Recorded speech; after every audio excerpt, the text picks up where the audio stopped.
The steeper path, the climb I choose, leaving comfort, nothing to lose. Through shadow trails and rocky ground, my purpose clear, my meaning found. Each step I take brings strength anew. Challenges faced, resilience grew. A journey tough, but richly sweet, where soul and life's alignment meet. At peaks ahead, the vision clear. My greatest goals becoming near. The steeper path, though hard and slow, is where my truest self will grow. The steeper path.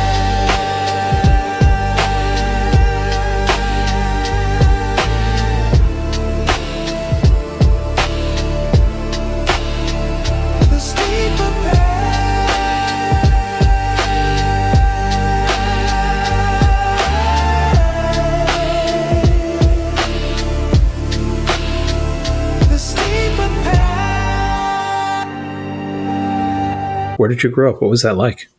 Yeah, I was born and raised in Shanghai, China. Yeah, I was mostly with my dad. My mom was very busy. She worked in Japan, so she went back and forth a lot as I was growing up. So I feel like I was raised by my dad most of the time. What did your mom do that had her in Japan? Yeah, she did a lot of different things. I think back in, I'd say, early 1990s, there was a wave of people from China going to Japan to look for better jobs, make more money, and things like that. So she went to study Japanese and then stayed to do different kinds of work. And I think eventually, so she did a lot of really all sorts of work, as much as I can remember, because I was like 6 or something. Yeah. But then I know that she later did a lot of translation and interpretation stuff and ended up working in a cosmetics company. Yeah. Cool. And so your dad, he pretty much raised you. How was Shanghai as a city back then? I know it's massive and huge now. Was it a very different place? It was massive and huge, but It was definitely, in my memory, it has always been one of the most modern places that I had experienced at that age, of course. We were always very proud that, well, we had a really high, like tall tower and all the tall buildings, and very proud of it. And Shanghai was always known to be this very international, very open city ever since it was established, right? Over a little bit over 100 years ago. And yeah, I was always very proud to be a citizen of Shanghai, and the city has definitely changed a lot. So much that when I go back home nowadays, I cannot navigate it anymore. I bet. Yeah. I know a lot of people from China who've had that experience. I went on a trip once with a coworker who was from Shenzhen, and we went there for this work trip, and he was like, we don't need to take a taxi. We'll take the bus. I know where I'm going. It'll be faster. So we get on the bus, and I quickly began to realize he has no idea where we're going. He has no idea where the stops are, because it's all changed since the last time he was there. Yes. Every year, things change so rapidly. Yeah. That's amazing. So that you when you were a little girl, what did you want to be when you grew up? What was interesting to you? Oh, I wanted to be an actress, and I wanted to be a dancer. A lot of things I liked. I guess I have changed so much as I could remember. I think there were a period of time I wanted to be able to dance. I was maybe 12 at that time. But so my middle school was a special school that has 3 classes of special, curriculum. I was in the class with musical talents. So like singing, instruments, dancing. And I was one of those singing kids, even though I was never really officially trained in it. I just took an audition and I got in. But I saw the dancing crew and I wanted to dance. And I brought it up to the dancing teacher and I said, I wanted to switch. I want to be able to, maybe try whether I can dance and join you in the dancing crew. And she said, oh, no, it's too late. All the dancing girls, they started when they were 3 or 4. I was sixth grade. And then she told me I was too late. And yeah, so that kind of was the first kind of shocking experience for me. And Yeah. to the What point, type of dance did they yeah, do? Was it traditional dance or traditional. ballet or? Well, I guess most of them were trained in different ways, but then at school it was mostly Chinese folk dance, like Mhm, the traditional folk dance. mhm. Yeah, I remember always seeing them on stage. It's like, oh, I wish I could do that. Yeah. But yeah. That's always tough I find it so hard when we're kids that we're supposed to know what we want to be when we're 3 or 4 or 6 or 18 even. Yeah. But it's interesting how different education systems try to approach this idea of finding what we're going to be good at Yeah. and sort of segmenting us. So Yeah. what happened for you? Were you heartbroken by that or did you go back to music? And Yeah, I have to now think back. I guess I was a little bit shocked. I was disappointed. But in China, I don't know about nowadays because, there are so many artists becoming really yeah, famous and popular. But back then, at least, my parents were never a big proponent of supporter of, a career of dancing or anything like that anyway. They would not want me to be a band dancer in the first place. So hmm, they didn't think it was a big deal. They think so. The reason I was even in that school, in that special class, was because the school was pretty good. So that was a way for me to be in a good school without being allocated into your surrounding, whatever random lottery, put you in, right, right? right. So they were only looking at the academics and they didn't care whether I sing, I play instrument, or I go dance. And honestly, none of the girls who were in the dancing crew end up in a dancing career anyway. So I wasn't Interesting. too upset, but that memory stuck with me. I still thought I had more opportunities to try different things when I was younger, which kind of shaped my view of my parenting nowadays. I want my daughter to try a lot of different things. Yeah, I get that. I've had similar experiences in the United States too, where you don't really know who you are and what you want to do and what's interesting to you when you're a child. And Mhm. part of the way we figure that out is through experimentation and exposure to a lot of different disciplines, a lot Yeah. of different interests or ways we could be in the world. But clearly, you had a creative side. If you weren't a classically trained singer, something in you was there that could sing.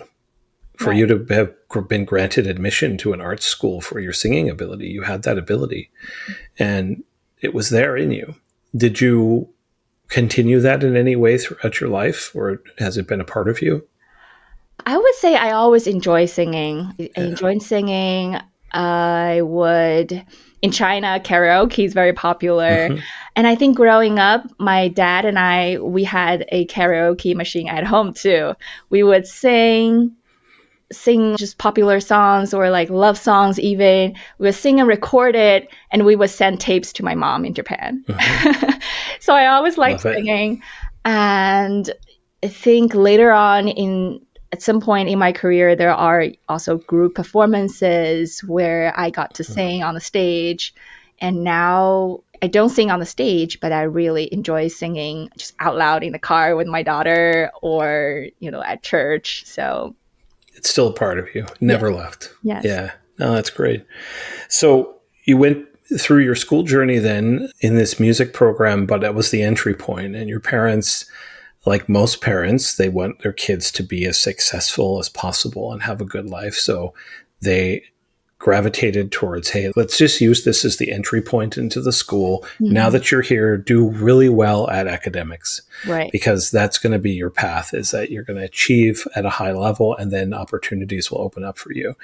They may not have been the opportunities that were most aligned with who you were or who you wanted to be, but it came from a place of love, probably, Hmm. you know? Yeah. And so what happened after you sort of entered this singing program? Did it end and you veered off, or what happened from there? Yeah, it lasted for 4 years. So in China, middle school is sixth grade to 6, 7, 8, 9 to ninth grade. To 9. Yeah. And then it's senior high school. I ended up staying in the same school because, again, the thought was they were picking students out of the junior high to form the elite class in senior high. There was one class of students that they would put all the like their favorite, most best academically performing kids into that class.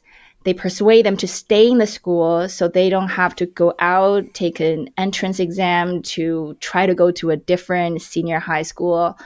And that they promised that they would put all the best resources, the teachers, on that class. And yeah, that was my parents' talk. I thought about going to a different school, like even better one or even more like it was a top tier ones.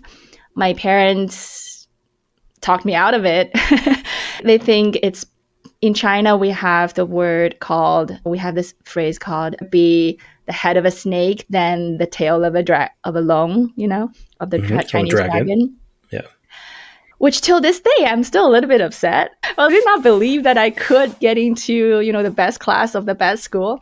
But yeah, in the end, I stayed. And as promised, the teachers were really dedicated. They're very good teachers.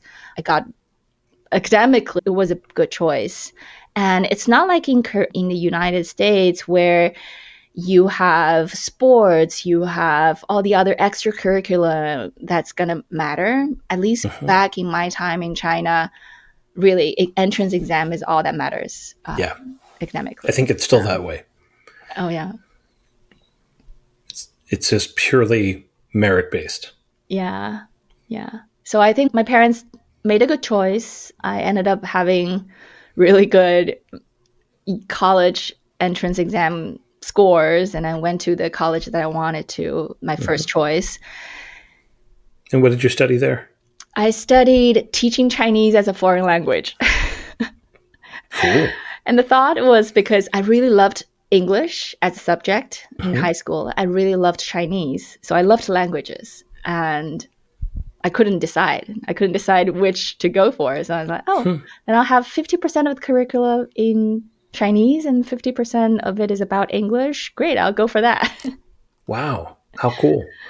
So what did you think you might do with that? Like work with foreigners who move to China and work in a language school, or what do you think you might do? Yeah, I guess that was probably another thing quite different from what I see now in the US. At that time, there wasn't really a lot of thinking about, what am I going to do after this? It's really just what I'm interested in, I guess.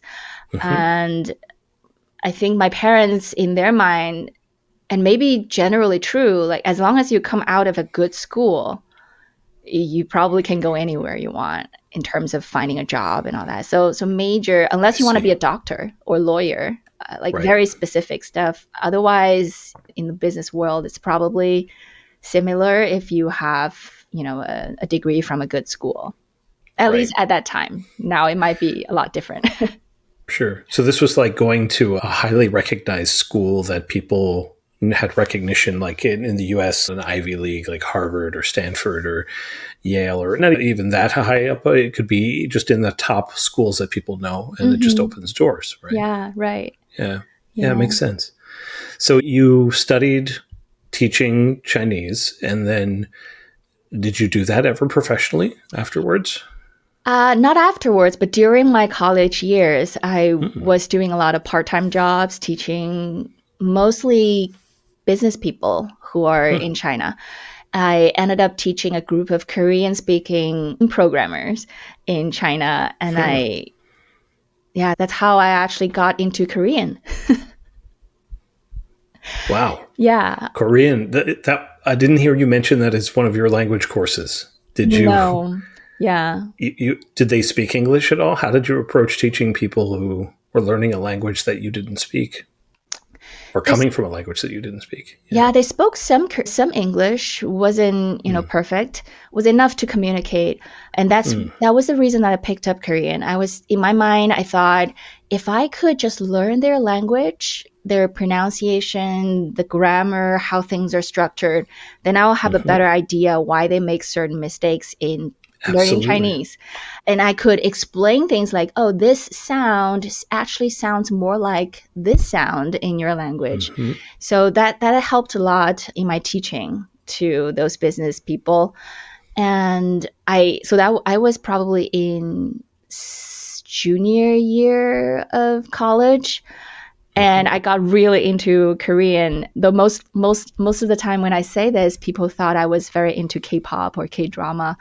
I wasn't into that at all at that time. The only reason I would watch K-drama is to learn the language.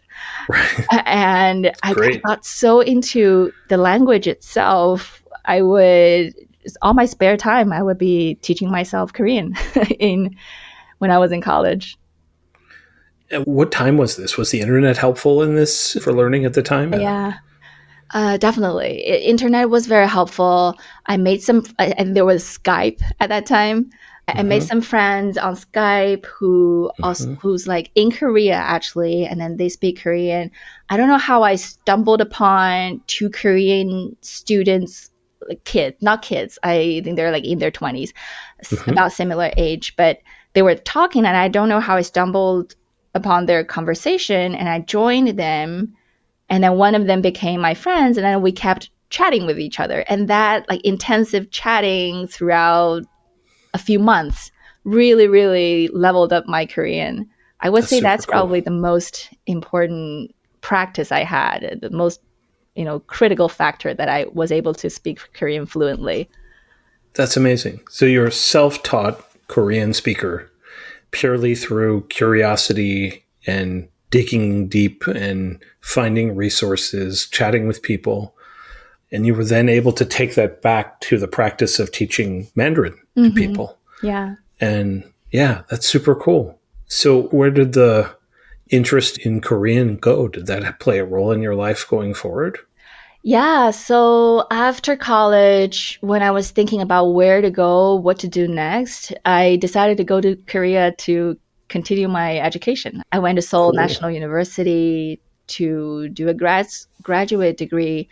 Ended up being there studying, international commerce with mostly economics and finance, topics. And I did not think I would stay in Korea for a long time, but I ended up staying and living and working in Korea for 12 years. Wow.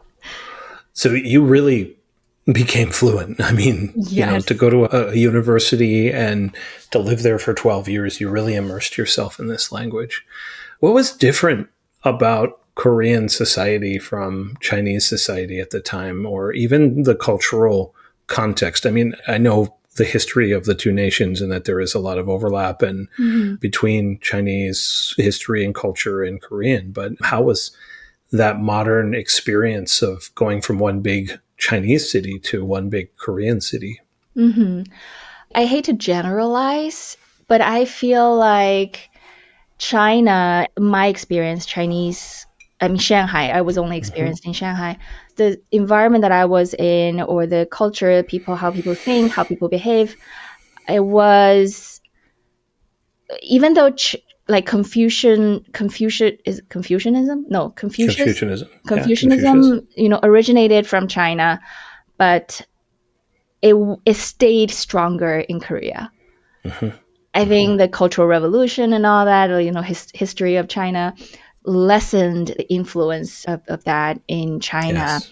I think growing up, we were very much emphasizing on equity and equality between girls and boys. We dressed the same way in our school uniforms, and I don't think there was girls need to be like this and boys need to be like this. At least I was not brought up with that kind of concept. And in Korea, I think it was the Confucianism impact is much stronger in the way that the society operated. Yeah, I can see that. There's a really distinct moment in which the shared history and shared culture of China and Korea kind of chopped, and Korea kept going in one direction. Yeah, that's really interesting and a really interesting distinction. I watched this film about the history of the modern Korean alphabet. Mm-hmm. I think it's called The King's Letters in English, Yeah. about their decision to create Hangul and to move away from the Chinese character system and to have an alphabet. And that was a really fascinating lesson in history of that period of time. I highly recommend it to anybody who hasn't seen it. It's a Korean film, but just to understand where did the two cultures sort of diverge from both language as well as thinking.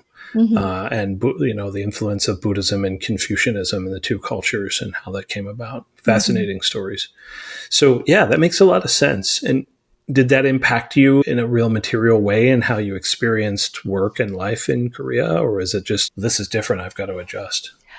I would say I have always been very adaptive to my environment. I rarely hold on to that's my original identity. That's where I'm from. That's what I believe in. And just kind of when I'm in a new environment, I try to.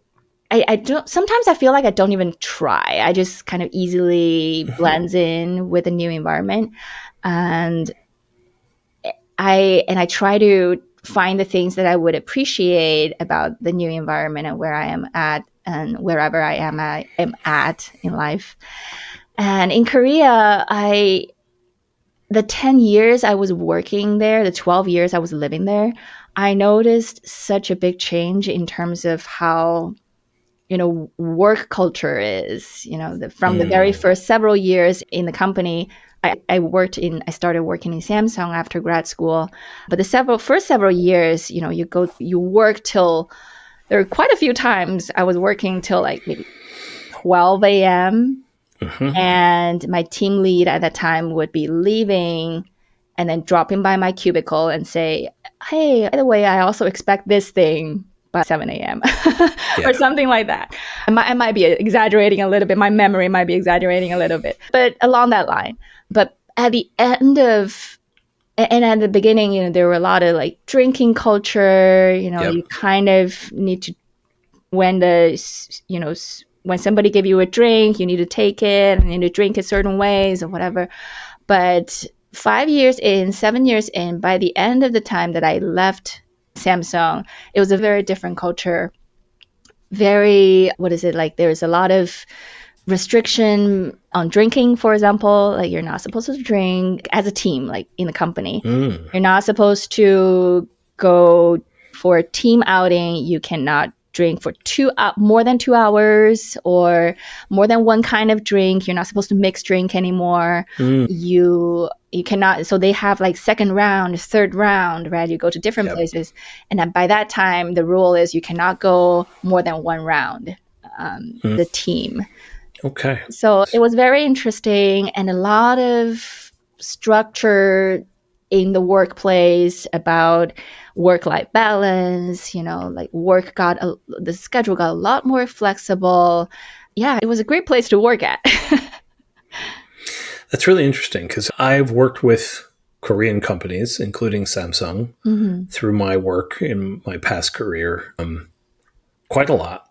And I have firsthand experienced all of that drinking culture, grind it, work late. I mean, I remember the first time I went on a trip to Korea and was hosted for dinner at about 7 p.m. with a group of people. And there was quite a lot of beer and soju and barbecue. And I think we ended at, 11 o'clock. And then people went back to the office. Yeah. And I was just like, what do you mean you're going back to the office?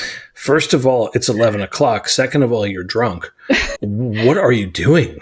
And everybody went back to the office. And I went to the hotel and went to bed and was just like, what is going on here? This is crazy. And, I have seen people travel on their holidays, on their kids' birthdays. I have seen people take 12-hour round trips from Korea to the US and back for a meeting. I mean, the work culture bordered on dangerous. Well, like Yeah. not just unhealthy, but dangerous. I was wondering how people weren't dropping dead, and I guess people do. Yeah. And I also saw people like having a high degree. A lot of people smoke in Korea. At least they used to when I was last there. Yeah. And I remember people had a timer for the amount of smoking they were allowed to do. Right. And they had to leave and walk all the way outside of the gates of the Samsung city in Right. go all the way outside to smoke and then come all the way back. And people were like running back to get back in time. It was a completely different culture than I've ever seen. Right. Yeah. Yeah. I remember when I first started, the first year I started, one of the teams that I was on, I was told to come on a Saturday, not because it was very busy. Well, you probably can find things to do for sure. You can always find things to do. But the reason was, because the SVP is going to be here on Saturdays, we better be here so he sees us, So he's But at the end of my time in Samsung, you have to write get an approval to come to work on Saturdays and Sundays. wow. So Wow. it was a bit different. That's a big change. Yeah. Yeah. That's a really big change. It sounds really positive for people. Definitely. Yeah. So you were at Samsung, you said, for how many years? Almost 10 years. Almost 10 years. Yeah. Cool. Living in Seoul, or were you in I was a living different in part of Korea? Seoul. I was living in Seoul and commuting to Suwon every day. To Suwon. Okay. Yeah. Yeah. Because that's their sort of headquarters area there in Right. Suwon. Wow. That's a bit of a long commute too. Out like almost 2 hours. Almost 2 hours, and they have buses everywhere. They have shuttle buses in major areas of the city. I remember I would just get on the bus at, I think, 7:30, 7:20, and then just take another nap on the bus. Everybody's napping on the Of bus. course, everybody's asleep, I bet. Especially since they were working until 2 a.m. Yeah. Yeah. No, that's crazy. So what sort of things did you do at Samsung, and how did you end up there? Were you interested in working in technology, or? Yeah, I guess I was very, I'm the kind of person, every time you put me into something new, I always find something positive about it. And I love learning, so everything new really excites me. And at that time, among me and some of my friends from grad school, I was probably the person that most people wouldn't expect to go to Samsung, because I wasn't the person who really excited, the new iPhone, I have to get my hands on it. I wasn't very pioneering in my technology adoption. I thought the flip phone was just fine at that time. Yeah, it's good enough. I think the reason I wanted to go the financial path, actually, before I joined Samsung. I was studying, chartered financial analyst. I was studying and taking exams, hoping to kind of get into the financial industry. But I think a part of it was that's just my own justification about it. I think a part of it is the language barrier. Even if I was super, fluent in my, working in conversational Korean there, by the time that I graduated, my grad school, my Korean was really good enough for everyday conversation. My grad school the program itself wasn't in English. So it wasn't the proficiency level that you can really work in it. But I didn't know about it. So I applied for jobs and applied for a few finance jobs and didn't get into the jobs that I wanted at that time. But then I also applied for Samsung, and I got accepted by Samsung, and I took it as a really positive kind of indicator, and I got myself very excited about the technology part after working in Samsung. And so I wouldn't say it was my original kind of path I wanted to be on, but I ended up on it, and I think it was where I was supposed to be. Like the whole experience working in Samsung was, excuse me, that was life-changing for me. Tell me more about that. What was life-changing about it? I think it just opened in college, I was language major, right? I was language culture, that's my thing. Yeah. Grad school opened my path to economics and finance, all those like numbers and different, very new concepts to me. And then Samsung opened my eyes to all the technology, like technological advancement, the gadgets, how people's life are being changed, because that was really the frontier where people's life were being changed. And I felt very fortunate that I was a part of that. And I get to see so many new cool things. And I was very inspired by seeing once the smartphones started to become prominent, and then the app ecosystem was really interesting, because you get to see a lot of startups, founders coming in and talk about partnerships, talk about their ideas. And I just got very inspired by seeing, people with a good idea and then they're really passionate about it. And that's something I had never seen before. So Yeah. that was You'd never experienced the passion of entrepreneurship right, in work. Yeah. right. So I was very intrigued by that. And so my work a lot of times is working with those startups in different capacities. First 5 years were in the product strategy team, so worked on a few of the flagship products, but a lot of time was spent on the Tizen platform that Samsung at that time was developing. So I got to be a part of, developer conference, be a part of some of the partnership conversations, and it just widened my horizon in terms of how I understand different businesses, the tech world. And the second part was with the Samsung Next, which was a innovation arm of Samsung. So that was probably my favorite time in Samsung altogether. I got to be involved in a lot of different things, but in essence, it was to bridge the corporate, like a big giant corporate, with all the global startups.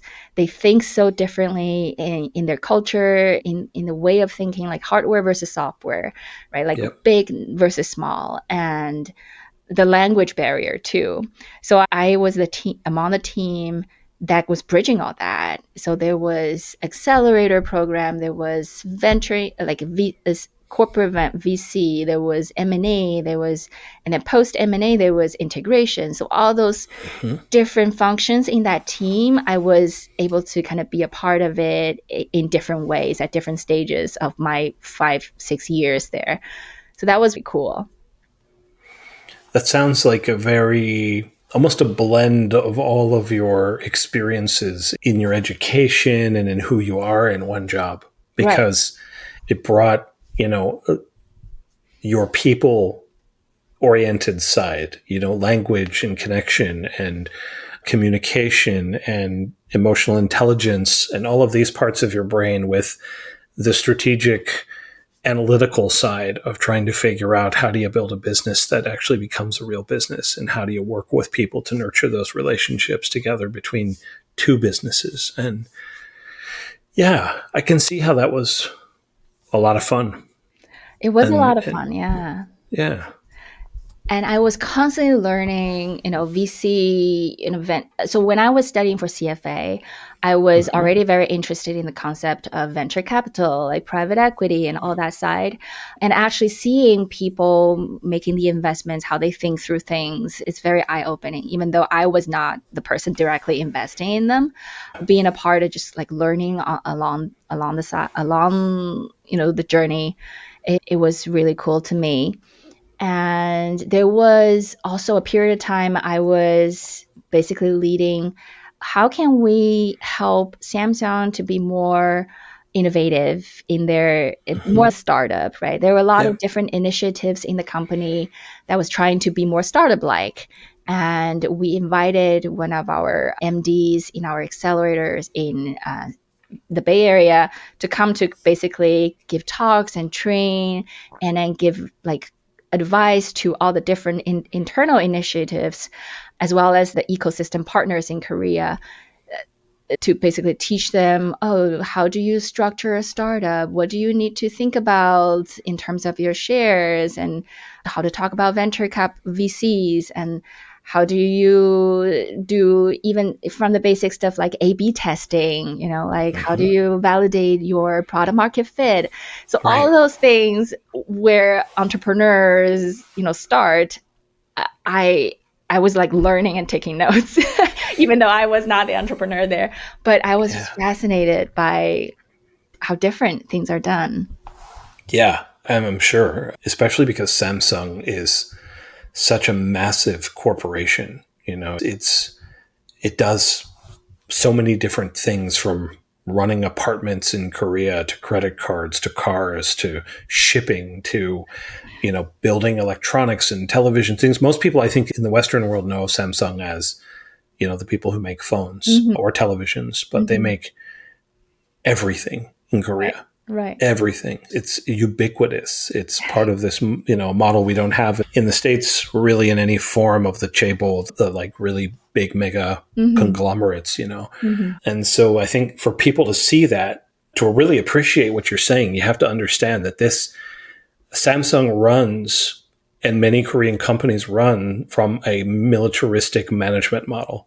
Very top-down command and control. In fact, a lot of the people in leadership roles were in the military at one point in time and learned how to manage large groups of people that way.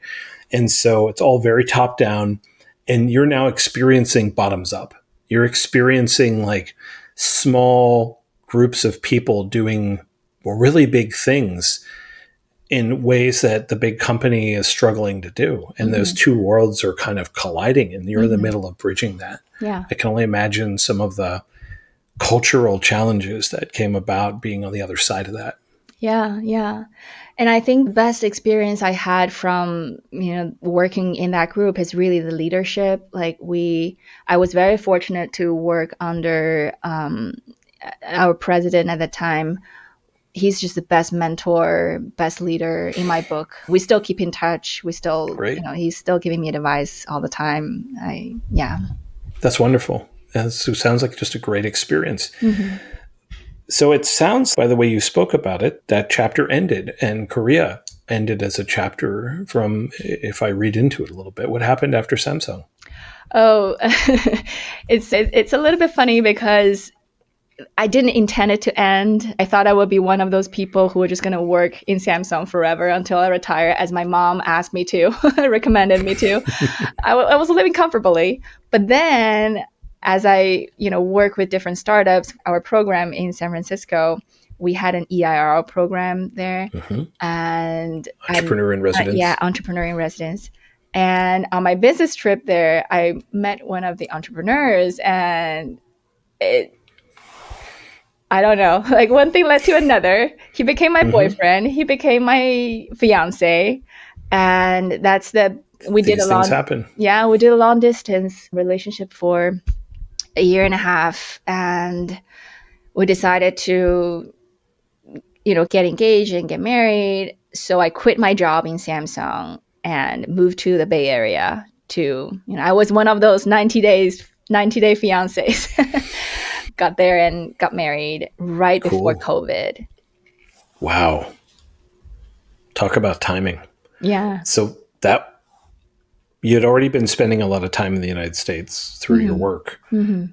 What was that like to transition for a second time to a new culture, especially at the cusp of a very different time in history in America during COVID? What was that like? You mean during COVID? Just landing in the Bay Area. And then I imagine it probably was exciting that you're here and you get to explore and be a part of a new culture and a new society and a new city. And then suddenly it was, you have to stay in your house or you might die. Yeah. That was intense, of course. And we were living in, Mission in San Francisco at first, and then moved to Oakland. And then we got married a few months after our, big celebration, where my parents came from China and Japan, and my husband's parents came from New York and all that. 2 months after that, it was lockdown. So first of all, I was feeling very fortunate that we were able to even celebrate with everybody together. Oh, yeah. And second of all, yeah, it kind of, we didn't even go on a honeymoon yet. We went to a mini moon thinking, oh, we're going to go sometime later. But then that didn't happen. And then in the COVID, we were like many other couples, we had a kid. And then the world kind of started evolving around the kid. So the first several years were basically bounding the house anyway. So COVID wasn't really big of an issue for us. And Yeah. yeah. I understand. I can relate. I went through that too. Did you continue to work for Samsung from the United States at that time with the incubator, or what did you do after that? Oh, no, I quit Samsung and I came here because it took a while for me to get my visa and all that straightened out. I was able to work after half a year or so after I landed, and I got another job in the second largest Korean conglomerate called SK. They might be a little bit less like known to the household, like every household Yeah. in the US, because they're more B2B. So I got a job there doing similarish function, which is I was working in corporate development. So looking at different investment and acquisition, opportunities for different SK affiliates groups. I was looking at semiconductor and tech related areas, and then switched to alternative protein, sustainable food, and that side of the investments.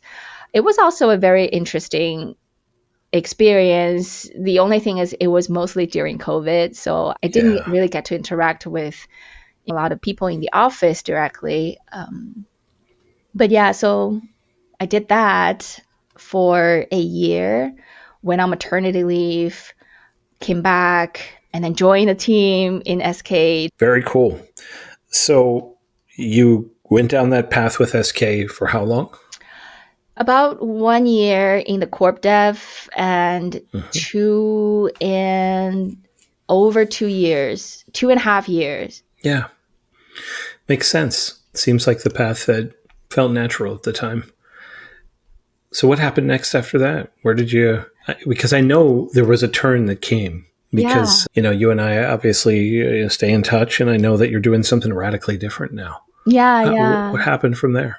I was still looking at different opportunities. I was interviewing with another Korean conglomerate for a few months. Makes perfect sense. Why not? Yeah, that's what I know. That's what I actually enjoy doing.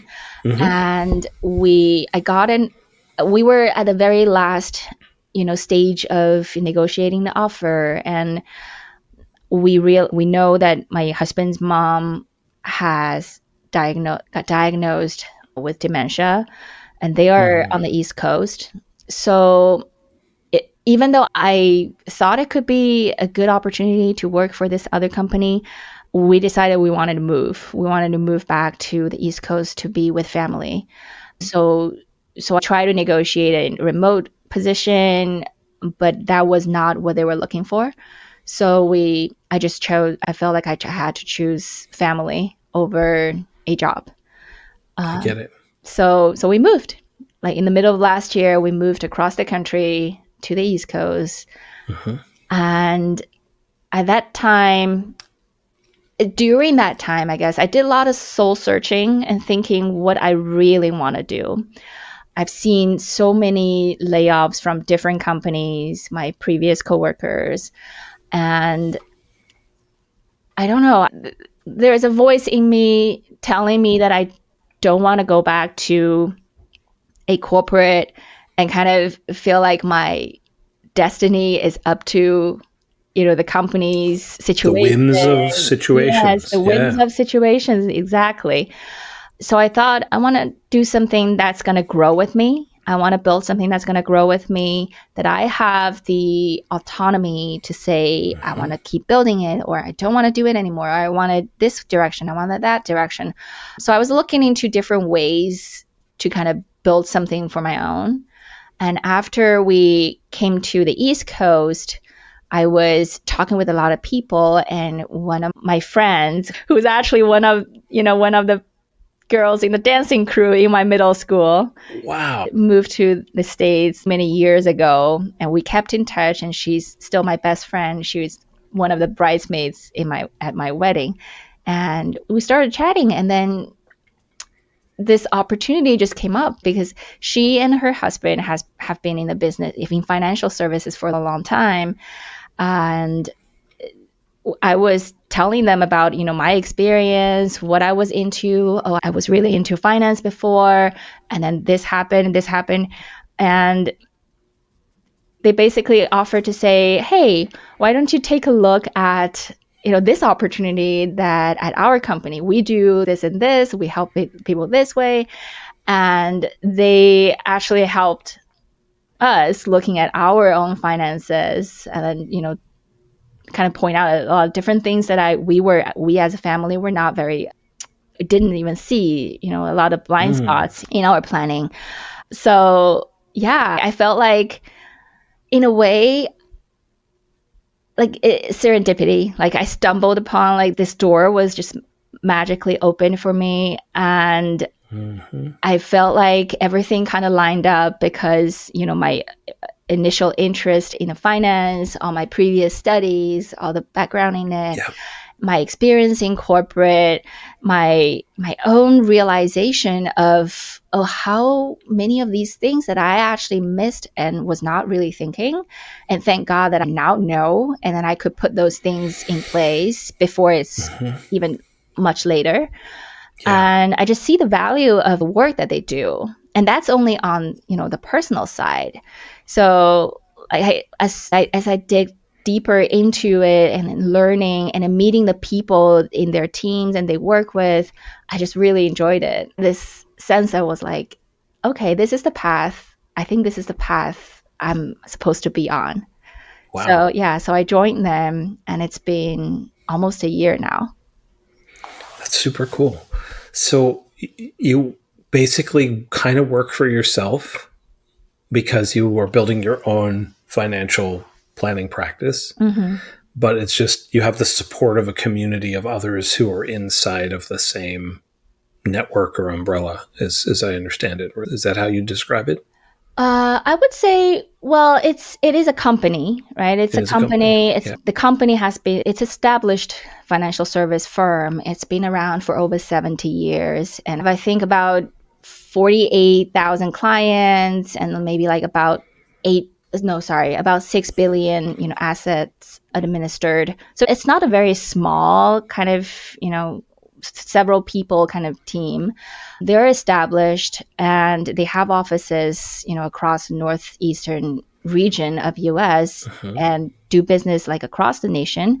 I think, so I came into this not having a lot of benchmark in terms of, what financial service companies are like, but I really liked the way that I'm able to basically collaborate with any of the over 170 advisors and financial professionals there.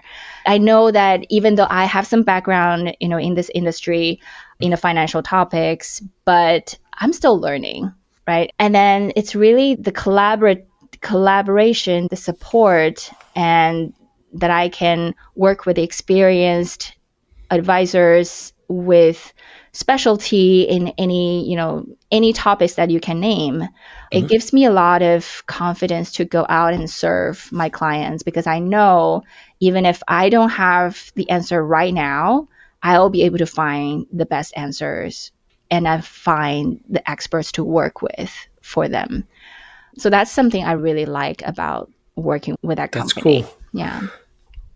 Do you have a traditional structure the way when you worked in a job before, where you have a manager and you get paid, to do a set of jobs, or is it sort of more of an entrepreneurial angle to it for you? Yeah, it's more entrepreneurial, I'd say. Yeah. So I'm basically doing my own, you're wearing all different hats, right? Like you have to think through, who are my markets? How do I do my marketing campaign? How do I serve my clients? How do I basically everything, this is your own business. So it's your own Right. business, it's your own book of business. So everywhere from the beginning to the end, you are in it. But the support from the team, not only from the knowledge, from the expertise and people that I can collaborate with, they also help me with thinking through my markets and kind of guiding me through different ways to think about this business. And I think a lot of times when people start their own business, like entrepreneurial journey, especially maybe for women, like we tend to overthink a lot of things. Like we are in our own head a lot of times. And I'm, Totally. yeah. So, And I mean that for everybody, not just for women. yes. Yeah. And it's gonna be, as I love that your book talks about it as the steeper path, right? It is steep, especially the beginning. It's a big learning curve. Maybe not like the learning of the technical things are maybe the easiest part of it. It's Yeah. really about figuring out your business. That's the hard part. And yeah, having the community, having the teams, having the people who has gone through it to really assure you that this is all normal and there are ways that we could do it better.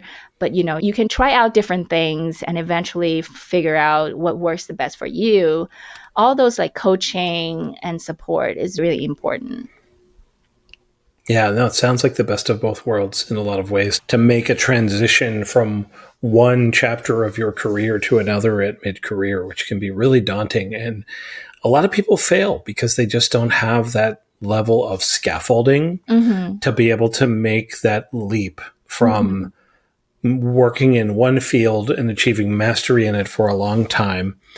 And then mid-career, sort of changing the game entirely, moving to a different discipline, field, or role, and then trying to navigate that while building something on their own, especially if where you go next requires an entrepreneurial angle, which I think a lot of people these days are seeing as more and more of a really not just viable option, but a necessary option, largely because of the fatigue that you talked about with feeling helpless in a corporate environment, feeling that your fate, that your family's well-being is at the behest of the whims of others, of somebody changes a bullet point on a PowerPoint and your family suddenly is turned upside down on its head, right?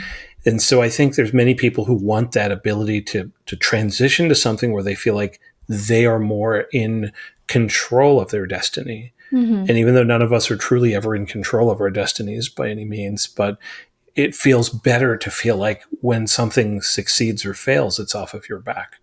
So I think you're in a really great scenario for doing that type of a transition because you have scaffolding to make that bend.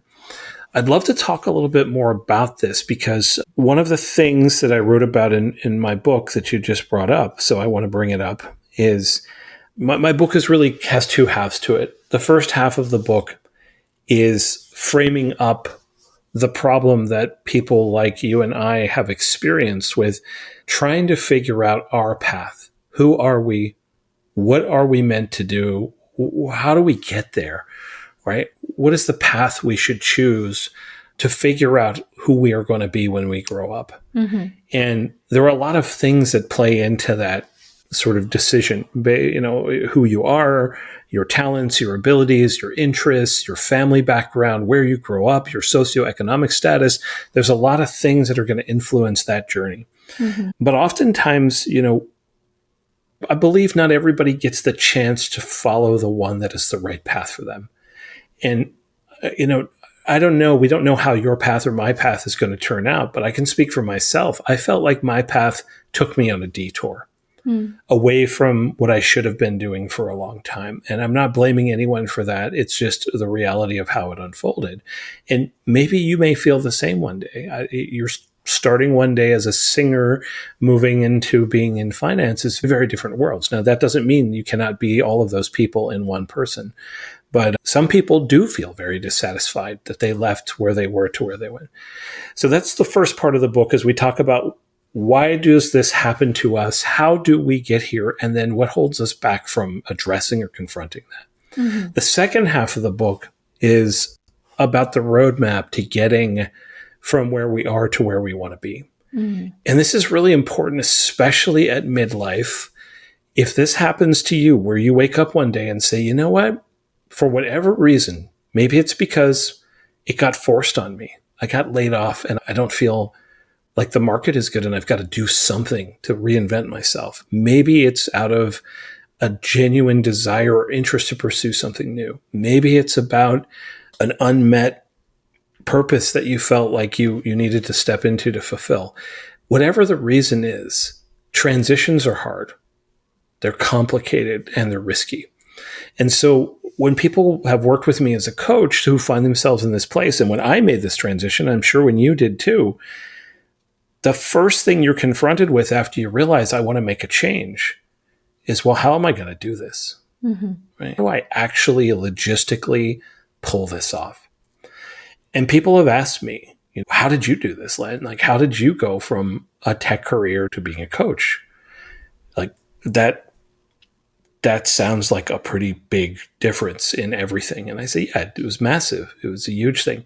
And I went back and started to reverse engineer all the steps that I took to get from where I was to where I am today. And I put that into a framework, a set of guideposts. And I gave it an acronym so that people can easily name it and remember it and walk through the steps. And it's not perfect and it's not the only path and it's not, necessarily to be followed in order according to the acronym, but the acronym is SEPARATE, SEPARATE. And the first step in that involves you kind of coming back to self-knowledge, self-acceptance, self-acknowledgement, saying, okay, this is who I am. This is what I really am interested in doing. Because I think we lose ourselves along the way in our adulthood as to who we want to be. So it's easy to get lost and lose track of who we are in our careers. And there's a whole bunch of details that we won't go into about how do I get to know myself again as an adult. And then there are other steps that sort of move you through this from understanding who I am to what do I think I want to be, to trying it out, to truly starting to embody this new being, this new way of being, this new identity. But we get to a step before, right before we make the change, because usually once you figure out, hey, this is what I want to do now, and I'm going to try this on for size, and I'm going to step into this way of being, and I'm going to identify myself again as this new person. I'm going to embody being this person, which is the E in the SEPARATE framework, because we hit the P is planning. And I wrote a chapter about planning to try to help people approach this big thing of like, how am I going to go from one life logistically to the next? And the number one thing that people ask me about in the planning piece is, well, I got bills to pay. How am I going to, one day I'm going to need a retirement. Like I'm in my 40s or 50s or 60s even, and now I'm going to stop what I was doing and change it all up. How do I make this transition? I think my income might change. I'm not going to have health insurance through the company now. There's so many factors. And the first thing I do is look at them and say, you need to go speak to somebody who goes deep on this, because this is not my area. Right? And so I acknowledge that fully in the book, but I'd love to talk with you about that, not specifically to ask you to give people advice, but to share your experiences from your transition in this way. And maybe even people you've worked with as clients, just sort of, how do you approach thinking about your financial resources and planning in the context of your career and life trajectory? How do you help, or how can you help people think about this type of a change?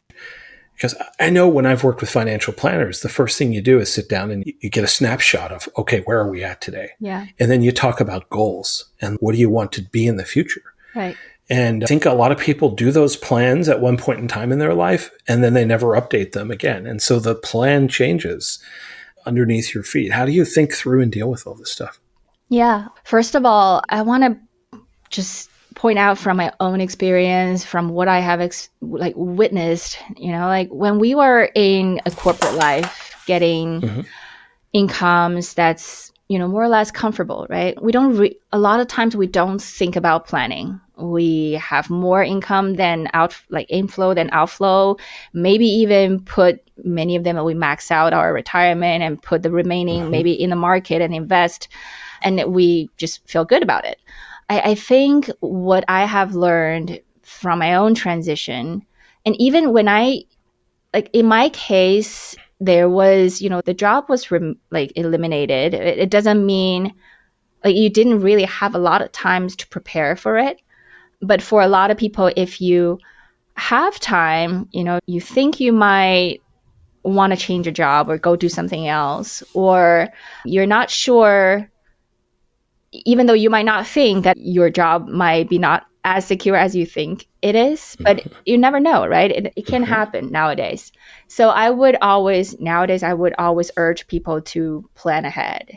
Even though you're comfortable now, at least have a plan in place to take a look and make sure you have backup plans. If anything is to happen, right? Job change or whatever happens in life. That layoff, illness, your mother-in-law gets sick like yours. Yeah. Exactly. So all those things we maybe don't want to think about or didn't expect, we definitely want to plan ahead. And second of all, I think you're totally right. Like what we usually would do is always, just understand them better. Like, and do they help them understand themselves better, right? Like, what do you actually have in terms of your financial situations? What are the different components of your financial life, and how is that connected with your life goals and your life situation? So definitely take a snapshot as the very beginning and the very first step. But then, as you said, that has to evolve as you move along. It cannot be a static piece of, stack of paper, and that's not going to be helpful for anybody.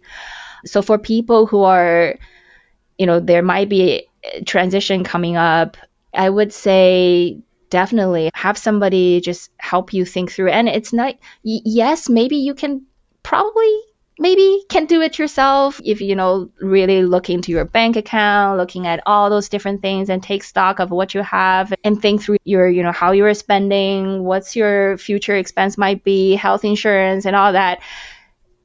And you can have a long list to think about this, but it's really important for somebody kind of an outside view, outside perspective to help you really kind of think through all those components, because a lot of times we don't know what we don't know. So we can't even ask the right questions. We can't even prompt the right prompts for ChatGPT, right? So we don't even know where to start, some of us. I mean, if you don't have a lot of interest in finance, or you don't find even yourself to be financially literate, you're going to struggle to even know where to start with that question, other than what's in my bank account. Well, how much have I saved? Yeah. Right? And even for the financially literate, like I was definitely financially literate. I was trained a lot in the financial topics, but you just busy, right? Everybody is so busy nowadays. Nobody has the time to sit down, talk with my husband without being interrupted by a toddler like every 5 seconds, and then see what's our goals, how are we doing, like it's just hard. And then you have your job, you have the transition. If you're preparing for a transition, already thinking about what kind of business I want to run, like it's just a lot on our mind. So having somebody to hold you accountable and then take steps together with you, I think that's really where the value is. Yeah, I agree. And it's the same for what I do in coaching work with people around their lives and careers, because we can all do some form of this on our own, but it's way more effective when we do it with somebody else for 2 reasons. One is the other person has expertise and training that we don't have, so they know the right questions to ask. They know where the blind spots are. But even the simple act of committing time, money, attention to a problem, to a goal, and dedicating an hour to have a conversation about it gets you 80% of the way to the answer. Just that simple commitment to, I'm going to spend time and resources on moving myself forward from where I am, that alone solves a lot of problems for people, which is amazing. Just that commitment to it. So I can see how that applies in your work too. One of the things that I think, when I made my transition, I went from one career that was one of the top paying careers in the industry, in the country, in the world, to one in which I make way less. And there is a massive cliff between those two worlds. And I think a lot of people think when you see that cliff, I cannot bridge this. This is impossible. Like, I should have made that U-turn when I was 25 to be able to take this turn. And one of the things that I had to do was navigate that cliff. Mm-hmm. Financially, from a financial perspective, how do you think about, like, when there's a big gear shift up or down in terms of one's financial landscape? Yeah, I think that's a very important question. And a lot of times we think we cannot do it. Seeing that cliff is because of fear, right? And fear is from the uncertainty and the unknown. So I think in my mind, the really important thing is to understand money is just the means to the end. What's the end that we want? Mm-hmm. And how do we align that money part to that end? So sometimes, not, depending on the situations, but sometimes even if there is a cliff, but when you really look at how much you have already achieved, accumulated, and how those can be allocated and in a way that, carefully planned, you can still maybe, with a little bit of work, with a little bit more planning, but you can still reach that end. Mm-hmm. Right? Yeah. So you just need to kind of define that first. And, the cliff, it could also just be temporary. So we really need to plan out is how long we can withstand that cliff with the adjustment of lifestyle or with a little bit more careful planning. And if we are lucky to have a few years or, some time beforehand, that we can plan ahead of time to adjust some of the aspects. So yeah, I don't think just because there is a difference in number, it's definitely, we won't be able to do it. It's really important to know, as you talk about alignment a lot of times, and I think it's really to understand what is our life goals, what we want to achieve in life. It's not a number in the bank account. Like, what does that mean to us? Yeah, and the number is in service of the ends. Yeah, exactly. Of the result. And if that ends really matters to you, if it is something that is aligned to you, to who you are, to your interests, your abilities, your values, your goals, your fundamental core self, you can find ways to make anything work. And it may require sacrifices. And this is something I've called out in the book because it is a reality.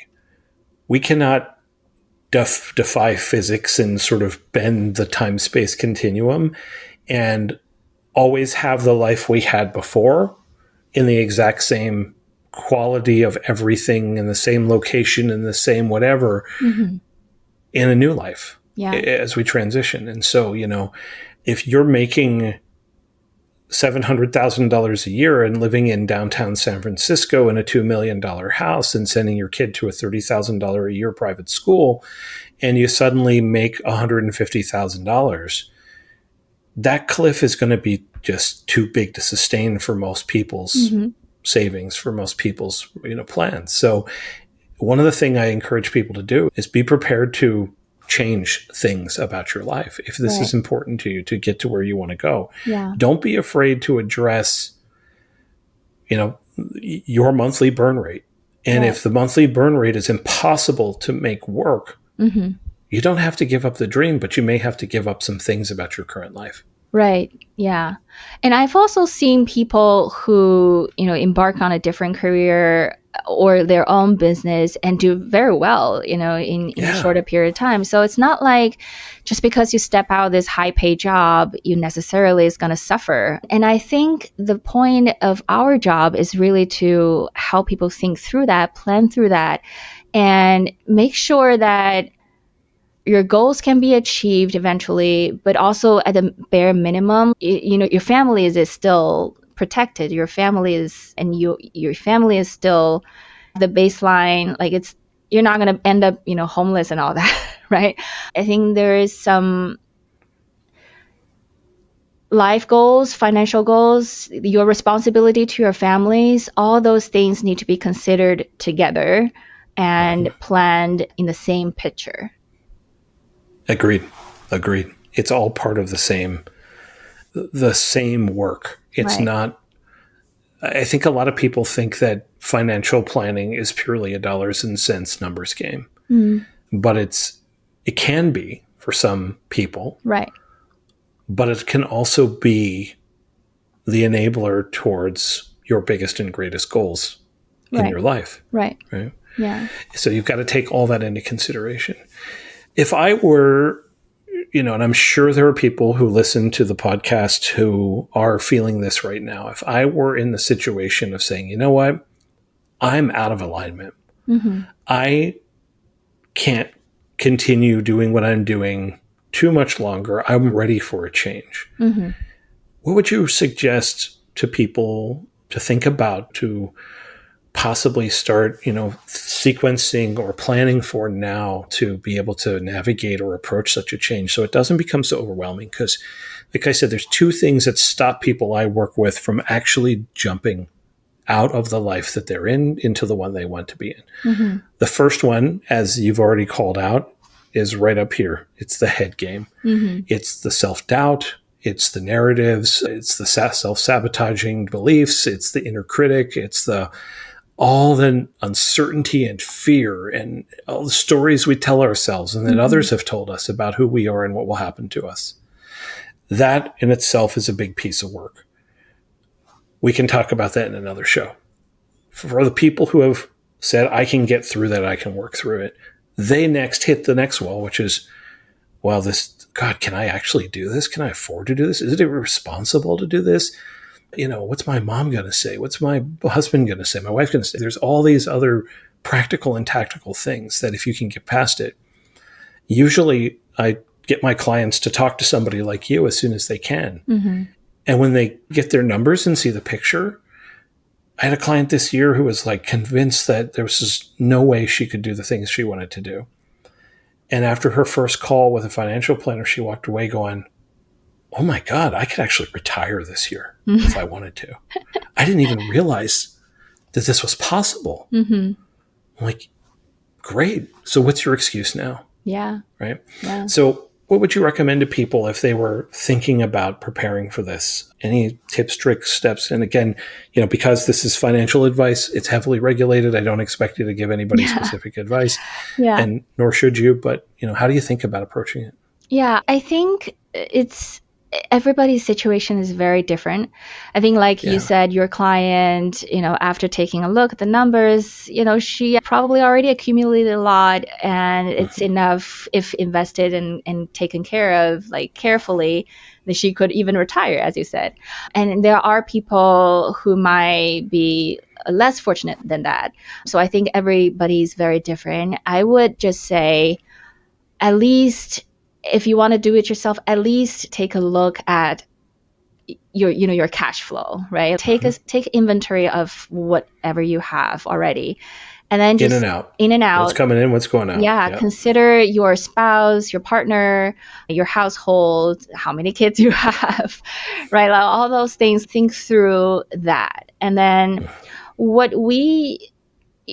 hate to say budgeting sounds very boring, but it's really just cash flow. You need to look at your cash flow.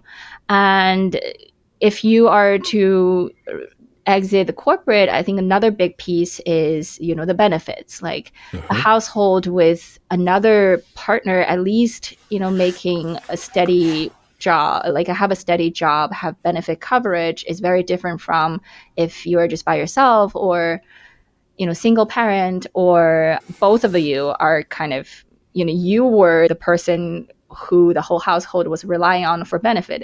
That's a different, like a different topic that needs to be looked into. And yeah, as you said, talk with a professional to just get a full picture of the situation and help you think through those topics, because I would really hate to see, people either forced into a situation like that or voluntarily going to a situation like leaving the corporate but without a plan. And I have definitely seen people having to cash out their 401k with penalty, as or build up their like credit card debt. Those are not good places to be in.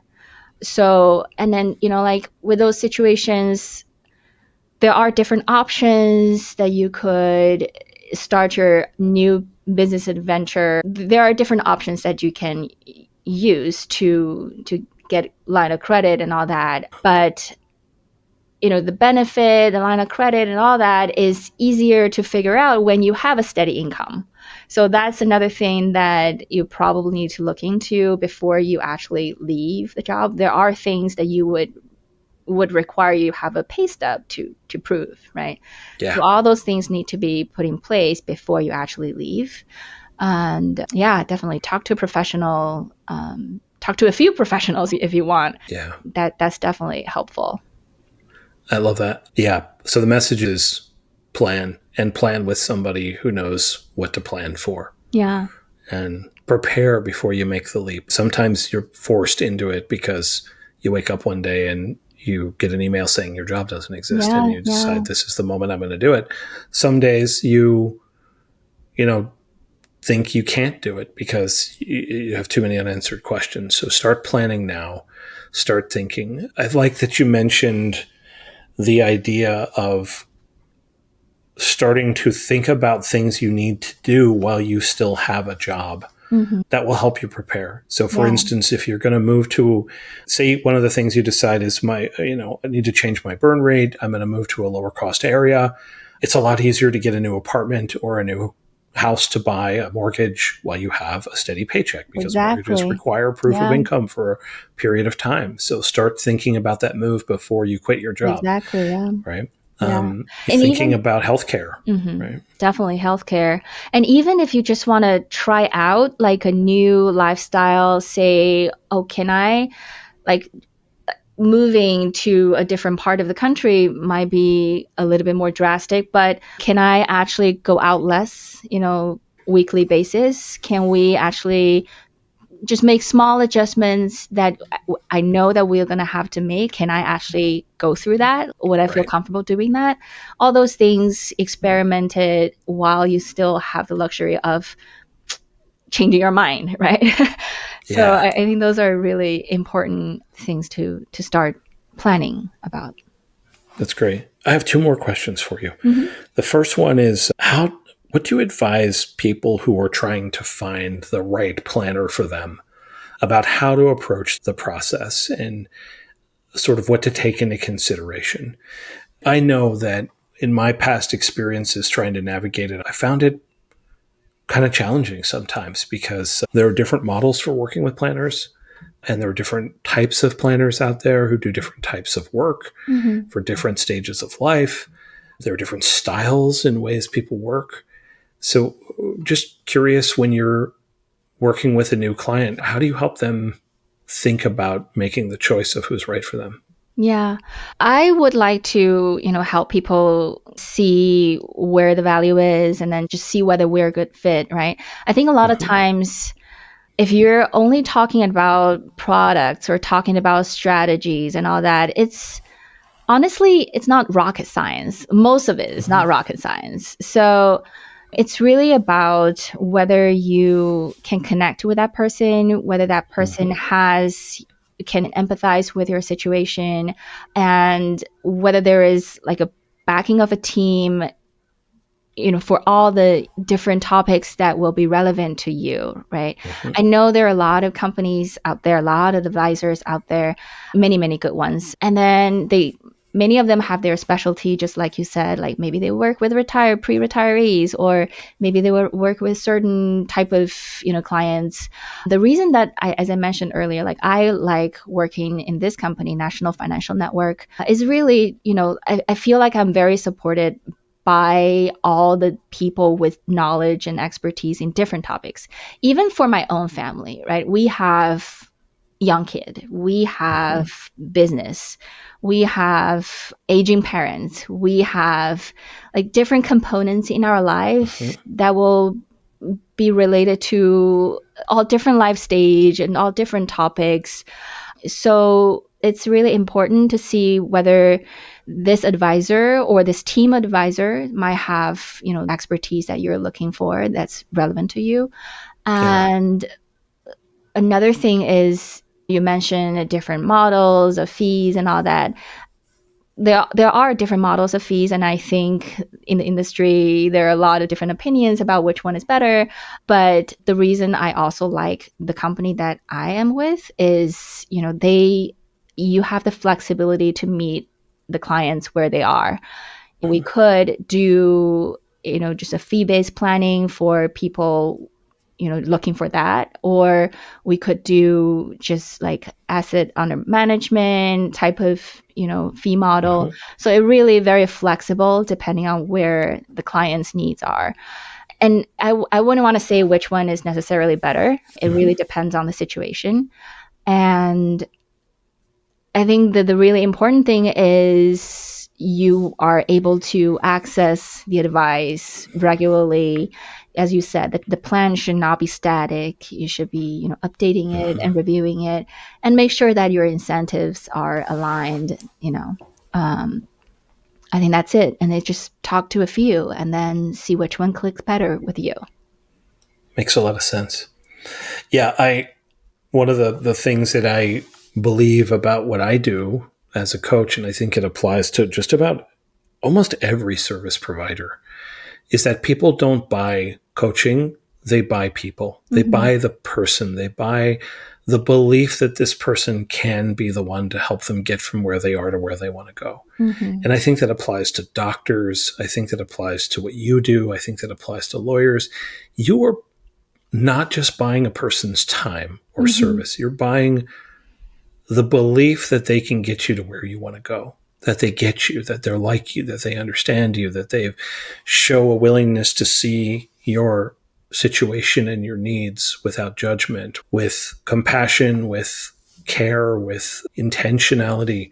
So I think the same thing applies is, get to know people, I like that you said, talk to 3 or 4 people. I always encourage people to talk to 3 or 4 coaches before they make a decision, because there's a wide spectrum of how every discipline is done. Yeah, exactly.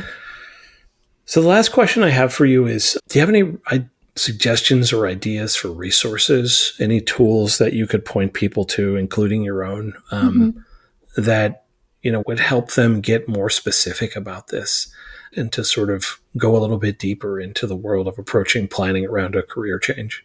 Yeah. So I have created a checklist for, people things to think about before you make a move out of the corporate job. Yeah, I'm happy to share my website, and maybe we can leave it in the show notes or whatever. Absolutely. So yeah, just we can also leave the instruction there, so how they can, email me and then get the checklist content so that they can take another look. And I am sure they can benefit from a checklist, but of course, if any of them want to just get a quick coffee chat to kind of talk a little bit more about their unique specific situations, and I'm definitely happy to offer that too. Fantastic. Yeah, no, that's great. There's just a lot of stuff to navigate, and sometimes just having a conversation about your specific situation is the fastest path there. But yeah, the checklist sounds great. We'll definitely put that in the show notes and make sure you can find it and download it and get Charlene's contact info to be able to have a chat with her if it feels like something you want to do. But yeah, no, this is really helpful. I know there's so much nuance to this. I know there's so many very personal factors to consider. So I really appreciate you at least taking the time to talk about this at sort of the macro level, given that you're going through it, I've gone through it, and a lot of other people have done so. Yeah. So, and I also really appreciate you telling your story about your journey on your own path. And, it feels like you've entered a new stage on the steeper path towards your greater goals and towards the things that are important to you and your family. Anything that you would share with somebody who is standing at a similar transition moment in their life where they knew something would, could, or should change for themselves that you think might be helpful for them to hear? Yeah, I think I would say change is inevitable, right? There's always going to be change, whether you plan for it, you want it, or you don't. It's going to happen. Mm-hmm. So the more we can think about what the direction that we want to go and understand, as you said, understand yourself and really realize what are you passionate about? What is, even in your previous jobs, what is the things that make you excited, like you like working on? All those will help in shaping the change that you can better prepare for. Mm-hmm. Right. I think in my case, same. When I chose to be on this path, first of all, I felt like I was called to this path. Mm-hmm. But on the other hand, I think it aligns, the affirmation that I had was it aligns with what I was always passionate about. Like in my previous jobs, what made me really excited was to working with individual startups, entrepreneurs, like a person, right? It's me Mm-hmm. seeing the impact on that person. Mm-hmm. So that's what makes me, even if it's a steeper path, it's not easy, smooth sailing every day, No. but it keeps me motivated every day because I know that the people I'm going to be put in front of today is who I'm supposed to help, who I'm supposed to, Yep. I can make a change in their life. And that's what motivates me even through the hard times. So I think everybody, as long as they have something that's really truly motivating them with the proper planning, I think the steeper path can be navigated. And especially with a shepherd like you, right? I think that's going to And be, you. yeah. Thank you for that. That's beautiful. Thanks for taking the time to spend sharing everything about your story and about what you do now. And I'm so glad for you to feel like you're on a path that deeply aligns with who you are and what you feel you were called to do. And I know that's where the magic, I firmly believe that our greatest success comes from alignment, not from just grinding and working in, crazy hours. That helps. Don't get me wrong. There's merit to working hard and studying hard and trying hard, but there are limits to what we can achieve when we're not aligned. All that extra inertia we have to get out of the way becomes something that slows us down. So I have full belief that you will have your greatest successes in the new chapter you've stepped into because it is so well aligned with who you are and what you love to do. So I'm happy for you. Thank you for sharing this with me. Thank you. Thank you for having me.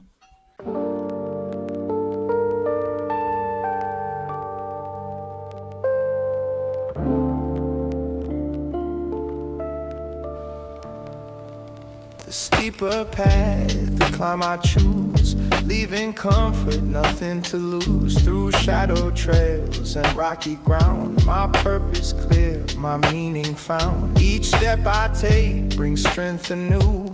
Challenges faced, resilience grew. A journey tough, but richly sweet, where soul and life's alignment meet. At peaks ahead, the vision clear, my greatest goals becoming near. The steeper path, though hard and slow, is where my truest self will grow. The steeper path.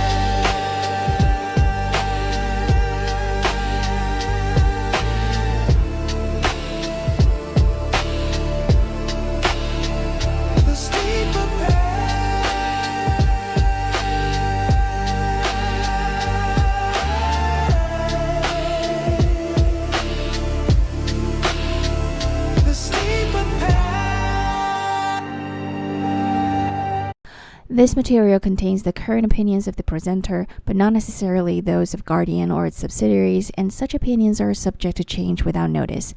This podcast is for informational purposes only and is not to be construed as tax, legal, or investment advice. Although the information has been gathered from sources believed to be reliable, please know that individual situations can vary. Therefore, the information should be relied upon only when coordinated with individual professional advice. Guardian, its subsidiaries, agents, and employees do not provide tax, legal, or accounting advice. Consult your tax, legal, or accounting professional regarding your individual situation. Xiaolan Kruk is a registered representative and financial advisor of Park Avenue Securities, LLC, 900 Stewart Avenue, Suite 500, Garden City, New York, 11530. Phone number 516-745-5600. Securities products and advisory services offered through Park Avenue Securities, member FINRA, SIPC, financial representative of the Guardian Life Insurance Company of America, New York, New York.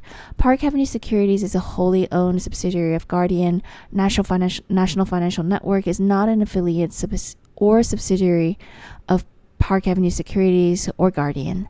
California Insurance License Number 4452551. Submission number 8689587.1. Expiration number January the 28th.